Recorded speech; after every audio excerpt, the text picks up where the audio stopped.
বই পড়ি জীবন গড়ি।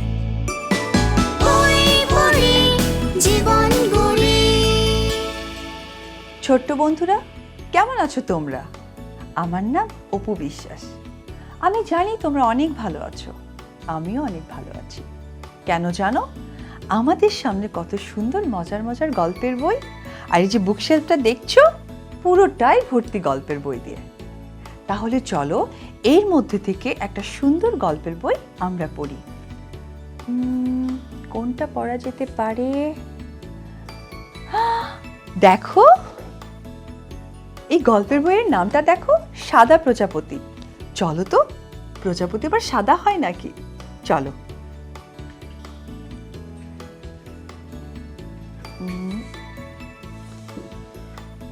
সাদা প্রজাপতি, দেখো একটি সাদা প্রজাপতি, সাথে মনে হচ্ছে এটা ব্যাগ হতে পারে। আর এই গল্পটা লিখেছেন খায়রুল বাবু। আর এই যে ভেতরে সুন্দর সুন্দর আমরা ছবিগুলো দেখতে পাচ্ছি, এটাকে এঁকেছে, এটা এঁকেছে তৌফিক আহমেদ আনোয়ার। আসলে এটা কিন্তু অনেক মজার মনে হচ্ছে। তাহলে চলো আমরা পড়ে ফেলি সাদা প্রজাপতি বইতে আসলে কি আছে। চলো। সাদা মেঘ, মেঘ থেকে নামলো এক সাদা প্রজাপতি। তারপর উঠতে শুরু করলো। উঠতে উঠতে নদী পার হলো, বন পার হলো, মাঠ পার হলো। হঠাৎ দেখলো এক ঝাঁক রঙিন প্রজাপতি। কি বলেছিলাম না, রঙিন প্রজাপতিও আছে। আচ্ছা, ওদের গায়ে জামা, মাথায় টুপি, কাঁধে ব্যাগ আর হাতে কলম। ও বাবা, প্রজাপতিদের আবার ব্যাগ, কলম, কাঁধে ব্যাগ, খুব মজার মনে হচ্ছে। এই দেখো কত রঙিন প্রজাপতি। আচ্ছা, সাদা প্রজাপতি ওদের কাছে গেল, রঙিন প্রজাপতিদের দেখে অবাক হলো। বলল, তোমরা এভাবে কোথায় যাও? ছোট্ট বন্ধুরা, তোমার কি মনে হচ্ছে রঙিন প্রজাপতিরা কোথায় যাচ্ছে? আমার তো মনে হচ্ছে মজার কোনো জায়গায় যাচ্ছে, এবং সেই সাথে সাথে মজার কোনো গল্পও আমরা পড়তে যাচ্ছি। চলো পড়ে ফেলি। রঙিন প্রজাপতিরা বলল, আমরা স্কুলে যাই, তুমি যাবে? সাদা প্রজাপতি বলল, হ্যাঁ, আমিও যেতে চাই। তখন এক রঙিন প্রজাপতি বলল, তোমার জামা কই, টুপি কই, ব্যাগ কই, কলম কই? বাহ, কি সুন্দর দেখো প্রজাপতি, ব্যাগ, টুপি, এই যে প্রজাপতি, এই যে কলম। আচ্ছা, সাদা প্রজাপতি বলল, তাই তো, আমার জামা, টুপি, ব্যাগ, কলম কিছুই নেই। এখন কি করা যায়? ছোট্ট বন্ধুরা, তোমরা কি বলতে পারবে সাদা প্রজাপতি তাকে সাজানোর জন্য জামা, ব্যাগ, টুপি, কলম কোথায় থেকে সংগ্রহ করবে? হ্যাঁ, এইটা জানতে হলে আমাদের আরো কিছু পড়তে হবে। দেখি কোথায় থেকে সংগ্রহ করে। চলো। সাদা প্রজাপতি এক বাজার দেখতে পেল। বাজারে অনেকেই কেনাকাটা করছে। সাদা প্রজাপতি জামার দোকানে গেল। দোকানদারকে বলল, তোমার কাছে লাল জামা আছে? আচ্ছা বলো তো, দোকানদারটা কোথায়? এই দেখো, এইটা তো আমাদেরই সাদা প্রজাপতি। এই যে নীল রঙের দেখতে পাচ্ছ, ও হচ্ছে দোকানদার। আচ্ছা, ও কি বললো শুনি। দোকানদার বলল, এই নাও লাল ফুলের লাল জামা। সাদা প্রজাপতি লাল জামা কিনলো। তারপর টুপির দোকানে গেল। টুপির দোকানদারটা কে জানো?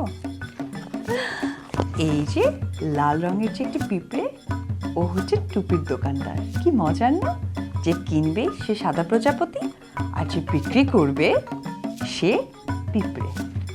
আচ্ছা, দোকানদারকে বলল, তোমার কাছে নীল টুপি আছে? দোকানদার বলল, এই দেখো নীল পাপড়ির নীল টুপি। সাদা প্রজাপতি নীল টুপি কিনলো। তারপর তারপর আরো মজার মজার দোকানদার আছে, চলো। সে ব্যাগের দোকানে গেল। দোকানদারকে বলল, তোমার কাছে সবুজ ব্যাগ আছে? আচ্ছা, এই দোকানদারটা কিন্তু অনেক মজার, দেখতে চাও? ঠিক আছে, দেখো। একটা মুরগি, হলুদ কালার মুরগি। হ্যাঁ, দোকানদার বলল, এই যে সবুজ পাতার সবুজ ব্যাগ। সাদা প্রজাপতি সবুজ ব্যাগ কিনলো। তারপরে তো আরো একটি দোকানদার আছে, সে কে হতে পারে? গেস করো। আমি তো দেখে ফেলেছি, তোমরাও দেখতে চাও? দেখো কি মজার কলমের দোকানদার, একটা ব্যাঙ। আচ্ছা, গেল কলম কিনতে। সে দোকানদারকে বলল, অর্থাৎ আমাদের ব্যাঙ মামাকে বলল, তোমার কাছে হলুদ কলম আছে? দোকানদার বলল, কয়টা নেবে? একটা? এই নাও হলুদ কলম। সাদা প্রজাপতি হলুদ কলম কিনল। ছোট্ট বন্ধুরা, সাদা প্রজাপতি কিন্তু সব কিছু খুঁজে পেল। এখন তাহলে রঙিন প্রজাপতির সাথে কোথায় যাবে বলো তো? হ্যাঁ, রঙিন প্রজাপতির সাথে স্কুলে যাবে। কিন্তু স্কুলে গিয়ে কি করবে চলো এটা একটু পড়ে দেখি। এরপর নতুন সাজে উড়ে চলল স্কুলের দিকে। স্কুলটা কোথায় জানো? সূর্যমুখী ফুলের মাঠে প্রজাপতিদের স্কুল। কি সুন্দর, উফ কি সুন্দর জায়গাটা। সূর্যমুখী, সেখানে কত রঙিন প্রজাপতি, এবং আমাদের সাদা প্রজাপতিটা নিজেকে ঠিক রঙিন সাজিয়েছে। রঙিন প্রজাপতিদের পাশে গিয়ে বসলো সাদা প্রজাপতি। তারপর ফুলে ফুলে দুলে দুলে পড়তে লাগলো প্রজাপতিরা। কেমন লাগলো তোমাদের এই গল্পটি? আমার কিন্তু ভীষণ ভালো লেগেছে। সাদা প্রজাপতি তাকে কিন্তু আস্তে আস্তে রঙিন প্রজাপতি করে ফেলল, এবং সে স্কুলে গেল এবং দুলে দুলে পড়তে শুরু করলো। কি তোমাদের নিশ্চয়ই ভালো লেগেছে? আমার ভীষণ ভালো লেগেছে। ছোট্ট বন্ধুরা, আজ কিন্তু এই পর্যন্তই। বই পড়ে জীবন গড়ে এই আসরে আমার সাথে গল্পটা শোনার জন্য তোমাদেরকে অনেক ধন্যবাদ। আবার আগামীতে কোনো একটি গল্প নিয়ে তোমাদের সামনে আসব। সেই পর্যন্ত ভালো থাকো, সুস্থ থাকো, আর অবশ্যই বেশি বেশি করে বই পড়ো।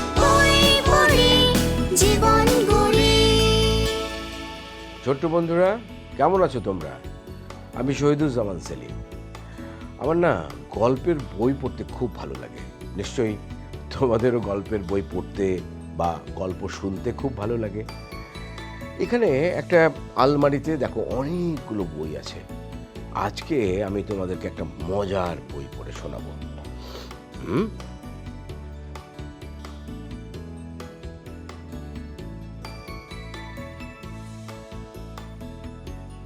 গল্পটার নাম হচ্ছে কাঠের চিতাবাঘ। এই যে দেখো কি সুন্দর না ছবিগুলো। এখানে তো দেখা যাচ্ছে একটা বাঘের মতো ছবি, চিতাবাঘ যেটাকে বলে। আর এখানে একটা বন জঙ্গল, তার মধ্যে একটা জমিদার বাড়ি, আর একটা বাচ্চা ছেলে ওই জমিদার বাড়ির দিকে নাকি চিতাবাঘের দিকে তাকিয়ে আছে। সেটা আমরা বইটা পড়লেই বুঝতে পারবো। তোমরা তো রয়্যাল বেঙ্গল টাইগারের নাম শুনেছো, তাই না? কিন্তু এটা হচ্ছে চিতাবাঘ। এটার সাথে এটার পার্থক্য আছে। রয়্যাল বেঙ্গল টাইগারের গায়ে তো তোমার কালো কালো ডোরা কাটা দাগ থাকে, আর এটার মধ্যে কালো কালো ফোটা ফোটা দাগ আছে। হ্যাঁ, চিতাবাঘ। এই বইটা তোমাদের জন্য লিখেছে সাইদ আনাম, আর এটার জন্য সুন্দর সুন্দর ছবি এঁকেছে শুভ সাহা। চলো শুরু করি। হ্যাঁ, গ্রামের শেষে এক বিশাল জমিদার বাড়ি, অনেক পুরনো, ঝোপ জঙ্গলে ভরা। বাড়িতে কেউ থাকে না, লোকজন খুব একটা ভেতরেও যায় না। রনি শুনেছে এ বাড়িতে একটা কাঠের চিতাবাঘ আছে।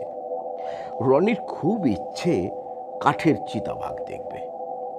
কিন্তু সেদিনও গায়ের বুড়ো দাদু বলল, খবরদার ওদিকে যাবে না, ওখানে সব ভুতুরে কাণ্ড ঘটে। রনি বলল, এসব আজগুবি কথা দাদু, গায়ের লোকেরা তো কোনোদিন ভূতের ছায়াও দেখেনি, তাই না? ভূতের ভয় দেখাচ্ছিল দাদু।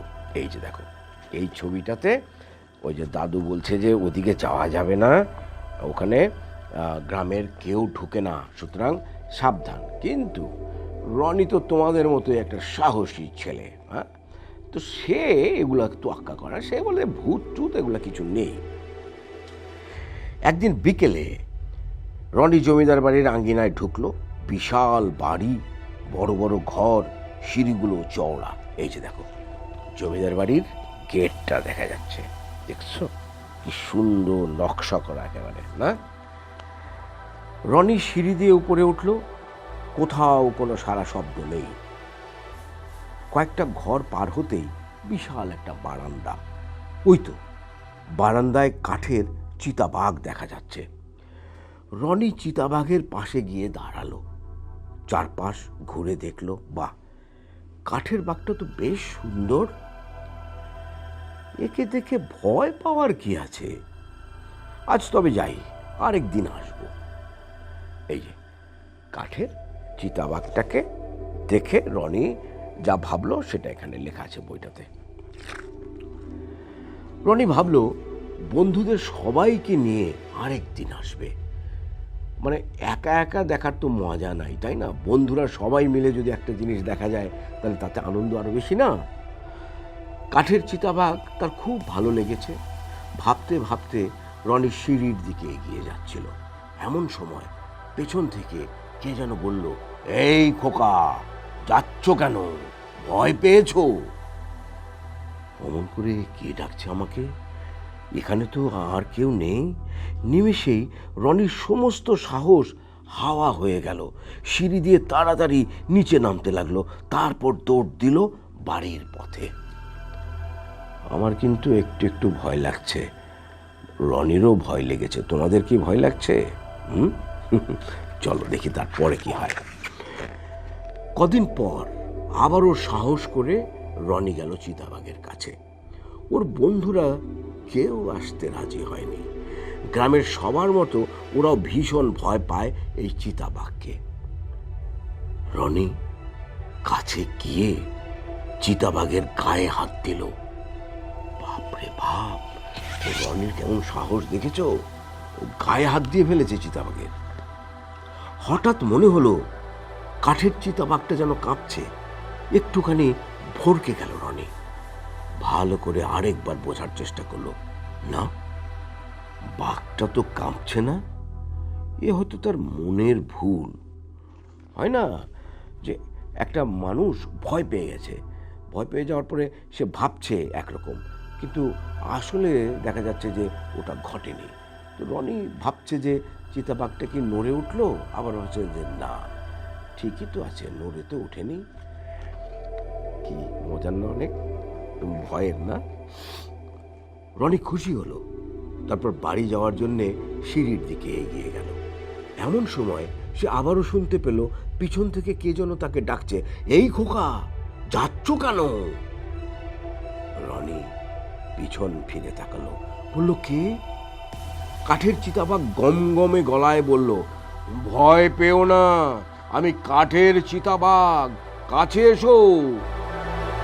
রনি তো অবাক, মনে মনে বলল, কাঠের চিতাবাঘ কথা বলতে পারে? রনি তো ঠিকই ভাবলো, কাঠের একটা চিতাবাঘ, সে কি করে আবার কথা বলে, তাই না? আমার মনে তো এই প্রশ্নটা আছে, তোমাদের মনে নিশ্চয়ই এই প্রশ্নটা হচ্ছে। বাঘটা রনির মনের কথা বুঝতে পারলো, বলল, হ্যাঁ, আমি কথা বলতে পারি। আমি তো অনেক কিছুই করি, যেমন ধরো এই বাড়িটা পাহারা দেই। রনি বলল, তাই?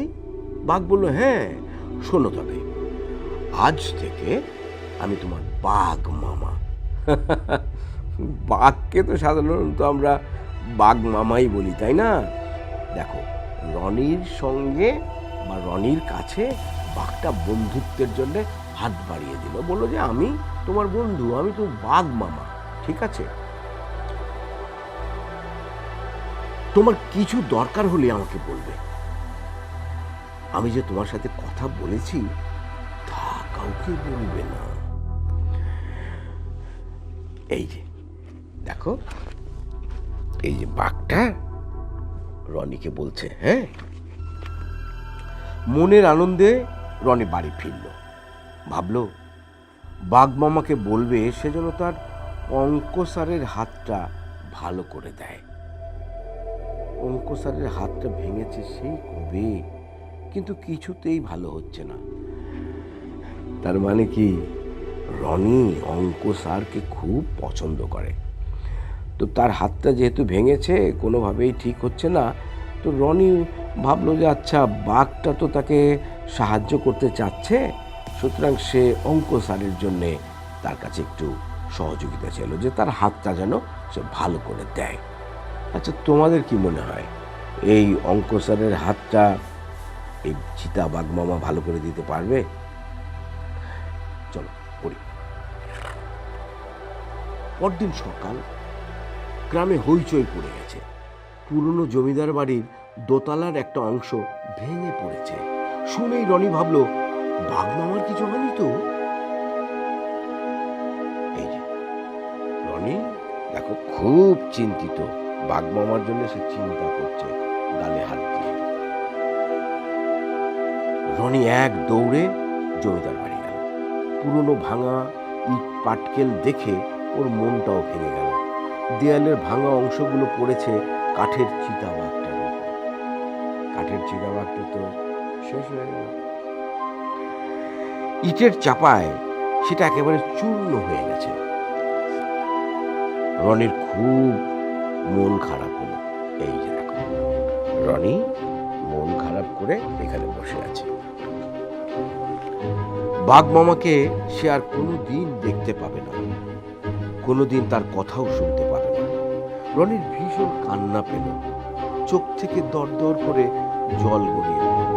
যখন দেখলো যে বাঘ মামাটা ধ্বংস হয়ে গেছে, তখন কিন্তু সে খুব কষ্ট পেল। হয় না তোমাদের এরকম যে একটা খুব পছন্দের একটা জিনিস, একটা খুব ভালো লাগার জিনিস, সেটা যদি হারিয়ে যায় বা নষ্ট হয়ে যায় বা ভেঙে যায়, তখন তোমাদের খুব খারাপ লাগে না?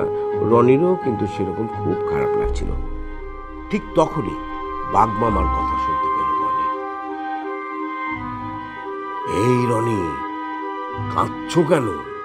আমি তোমার পাশেই আছি, যখনই ডাকবে চলে আসবো। রনি এদিক ওদিক তাকালো, কিন্তু কোথাও কিচ্ছু দেখতে পেল না। দুপুরে বাড়িতে এসে বাঘ মামার কথা ভাবতে ভাবতে ঘুমিয়ে পড়েছিল রনি। ঘুমের মধ্যে স্বপ্ন দেখল কাঠের চিতাবাঘটা তার জানালার কাছে দাঁড়িয়ে আছে, তাকে ডাকছে, রনি ঘুম থেকে উঠো, তোমার অঙ্ক স্যার এসেছেন। এই যে চিতাবাঘটা এই যে ঘুমিয়েছিল রনি, ওর জানালার এখানে দাঁড়িয়ে কথাটা বলছে। রনির ঘুম ভেঙে গেল। সে ঘর থেকে বেরিয়ে এলো, দেখলো অঙ্ক স্যার উঠানে দাঁড়িয়ে বাবার সাথে কথা বলছেন। আর কি আশ্চর্য, স্যারের ভাঙা হাতটা ভালো হয়ে গেছে, দিব্যি হাত নেড়ে কথা বলছেন তিনি। এই যে দেখো, বাবা আর অঙ্ক স্যার হাত নেড়ে নেড়ে কথা বলছে। আচ্ছা, এখন আমাকে বলো তো, এই যে গল্পটা তোমরা শুনছো, এই গল্পের মধ্যে কোন চরিত্রটা তোমার কাছে ভালো লাগলো? মানে তুমি কোনটা হতে চাও? তার আগে একটু শেষ করে নি। হ্যাঁ, রনি খুব খুশি হলো। এটা নিশ্চয়ই বাঘ মামার কাজ। রনির চোখ আবারও ছলছল করে উঠল। কান্না ভেজা গলায় বলল, বাঘ মামা তুমি খুব ভালো। এখন যে ছলছল করছে রনির চোখ, সেটা কিন্তু আনন্দে ছলছল করছে।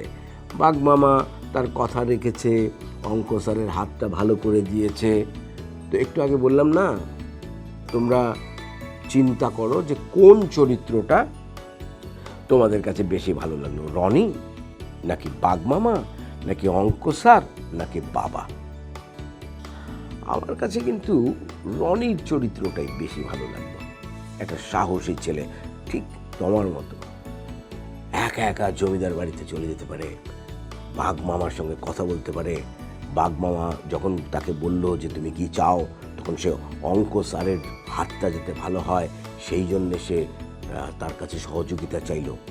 আমার কাছে মনে হয় যে রনি সবচেয়ে ভালো চরিত্র। আমি জানি না, তোমার কাছে অন্যটা মনে, তোমার কাছে চিতাবাঘও মনে হতে পারে, কিন্তু বেশিরভাগ মানুষের কাছে মনে হবে, তোমাদের বন্ধুদের কাছে মনে হবে যে রনিটাই যদি আমি হতে পারতাম তাহলে ভালো হতো, তাই না? এই দেখো রনি এবার খুশিতে চোখ ওর ছল ছল ছল ছল করছে।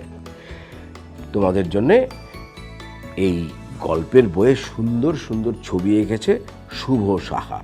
আমার কাছে গল্পটাও যেমন চমৎকার লাগলো, আর ছবিগুলো তো অসাধারণ। বই পড়ি জীবন গড়ি এই অনুষ্ঠানে তোমরা আমার সাথে থেকে এতক্ষণ একটা সুন্দর গল্প শুনলে, সেই জন্য তোমাদেরকে অভিনন্দন জানাচ্ছি। ভালো থাকো, সুস্থ থাকো, আরও অনেক বই পড়ো।